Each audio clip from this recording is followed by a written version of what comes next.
Go live. Okay, so welcome to today's Sweet Fit Daily, where we are going to be discussing how to lean into wellness when it feels like your world is falling apart. Hello, Miss Talia. It's been a little while, love. How are you doing? How are you feeling? Drop me a win in the comments below. If you are joining me, don't forget to hashtag I'm here. And if you are catching the replay, don't forget to hashtag replay. So that being said, let's get into the nitty gritty of today. So when it feels like your world is falling apart or your world is shifting, your worldview is shifting, maybe something dramatic or maybe something quite honestly mind-altering has happened, maybe you feel a little bit lost. Perhaps you've lost someone. Perhaps world events are getting to you. Perhaps you're not able to reach somebody that you care about. Perhaps you're not able to do something because somebody's sick. Okay. When our worldview feels like we're falling apart, what's the number one thing that we tend to lean into? A lot of people, myself included, have a tendency to lean inwards. We kind of recluse. We only focus on the bare minimum things that need to happen. And we focus on kind of just getting through those next few days, just getting through the next few weeks. And when this stuff happens, it's really, really common for us to feel like a bag of crap. You have these goals for yourself. You have wellness and children, perhaps, or a spouse or a family member that needs you. How are you able to actually deliver that whenever you feel out of control? How are you able to actually be there for somebody when all you want to do is sleep and hide from the world? So friends, today we're going to be giving you 3 little tips in order to help you shift your mindset in order to break free of your world falling apart. All right. Your world falling apart is a pretty common occurrence, at least a few times in our lives. I've blown up my life a few good damn times, and won't be the first, won't be the last time. So let us kind of celebrate these few things. Okay, first thing you need to realize is that maybe that's a little bit harshly said. First thing I would invite you to realize is that you cannot control the things around you. For my control freaks, for my anxiety-ridden friends, for my high-functioning individuals, you cannot control the things that happen to you. You just can't. Life is a real biatch, and sometimes you're not going to be able to control the things around you. Maybe, again, you've lost a family member. Maybe you made a bad work decision. Maybe somebody's ill. Maybe your family's giving you some gray damn hairs. Or maybe you just feel a lot of stress. How we shift our mindset is that we accept that you cannot control the things around you. You cannot control what happens to you in your life. So instead, I invite you to focus on what you can control. All right. You can control what you put your focus on. You can control how much you allow yourself to slink into that couch and rest. You can control the food you put in your body. You can control prioritizing maybe 15, 20 minutes of movement to make sure that your body stays healthy. You can control stress management. Okay, so when there are things out of our control, you focus on what you can control.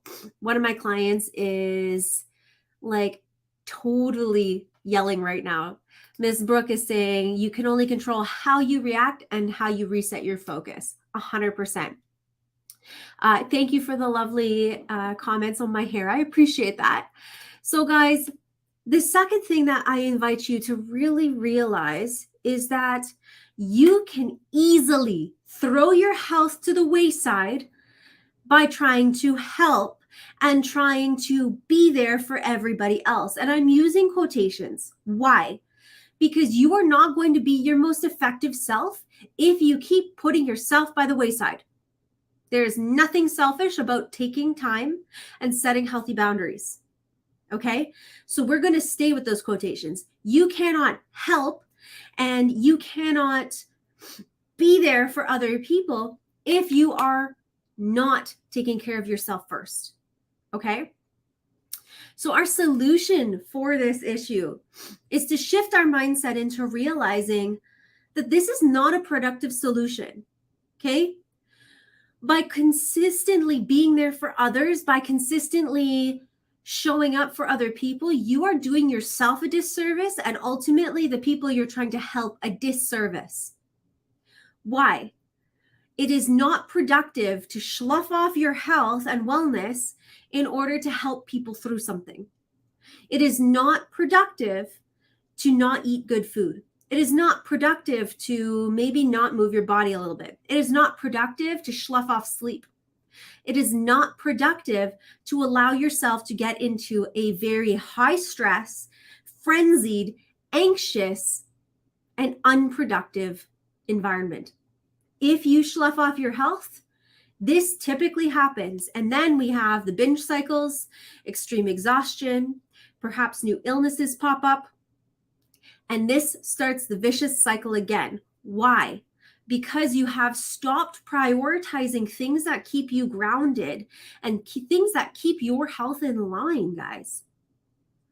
For you trying to be helpful, you're actually becoming detrimental. And now other people are going to have you lean on them. So if you are trying to win the day by actually being there for other people without being there for yourself, you are being unproductive and you are probably going to get hurt. And now you are going to need others to lean on instead of them leaning on you. So instead of becoming the help, you now become the helpee instead of the helper. Does that make sense? And yes, it's an extremely hard one. Deborah, that's an extremely hard one if you're a giver. You are completely right. Brooke is also saying it's not productive to overwhelm yourself so much you shut down. You need to take care of yourself before you can take care of others. 100%. And this is why it's so absolutely important for us to talk about these things and help you shift your focus as a caretaker, as a giver, as an empath. Guys, I used to take on so much of my clients' anxieties and worries and depressions and whatever else trying to help them. And I would actually stop taking care of myself. And guess what? I got really sick. And then all of a sudden, I wasn't able to care for them the way that they needed to. And I had to lean on my family and other people. And as somebody who's an empath and a giver and everything else, it was so hard for me to ask for help. It was so hard to set those healthy boundaries. But as a result, I'm no longer defined by my illness. As a result, I can help more people.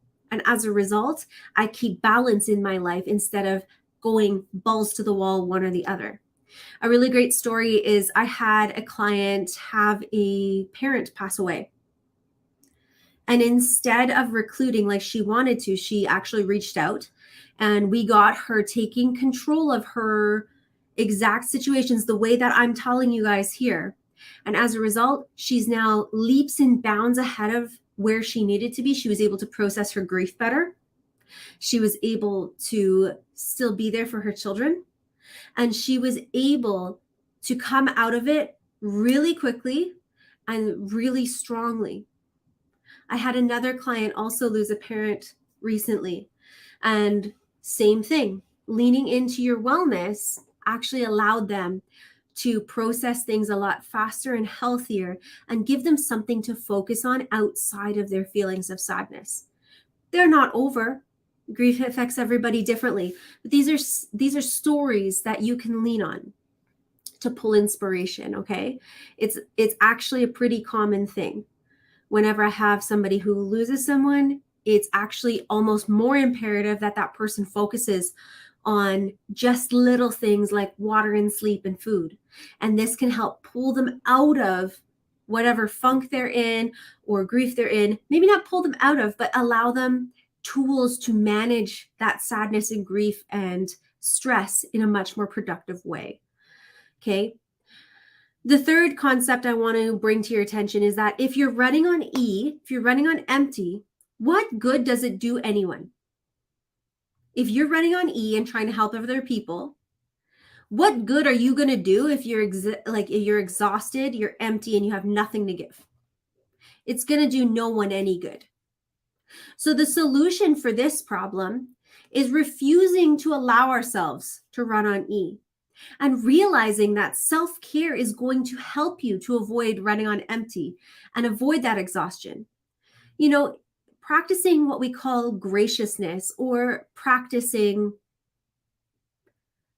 I would say grace is the best word for this. Practicing grace by knowing that you're still showing up, even if it is not your strongest, even if it's not your best, even if it's just something small, is going to be a thing that you need to accept. If you're in high stress, high anxiety, high grief environments, if your world is shifting and you have started to run on E, what we need to do is we need to slow down and say, at least I'm doing something. Because showing up just a little bit even is the key to unlocking it all. You're going to have different phases in your life where you're going to have major wins and major losses. But the key to continually being healthy and well and balanced in your day-to-day life is by showing up no matter what. And showing up knowing that even just a little bit is the key to maintaining all the hard work that you've done, all the self-care that needs to happen so that you don't run on E and that you can be there for other people. So the 3 steps summarized: you can control what you put focus on: rest, stress management, food, movement. Shifting our mindset to realizing that self-care is a productive solution. By not prioritizing self-care, you are not being a productive and helpful member, okay? And step 3 is to realize and refuse to allow yourself to run on empty. Self-care and showing up even just a little bit is going to be the magic key, the magic pill that you need in order to unlock lifelong consistency and lifelong habit change. Does anybody have any questions coming in? Facebook is on fire right now. Brooke is saying that self-care is number 1. As part of this, my kids and I have group discussions every day to talk about good things and bad and feelings and reactions and so on. If she's running on E, trying to parent and run a house and work, she gets grouchy as fuck and gets snippy. That's of no help. So instead, she drops it all. The house can wait. She picks what needs to be done at that moment in time. The kids need to be fed, but the floors, they don't need to be washed every damn day. So this is a great example as to putting these solutions into practice. Brooke has been with us for a long time and she's got a lot of these awesome habits. But what are some things that you guys are struggling with that perhaps you don't know how to balance? Talia is saying that you need to learn self-care and not caring for your family first. Exactly, Talia. So in this case with you, your kids deserve the absolute best version of mom possible.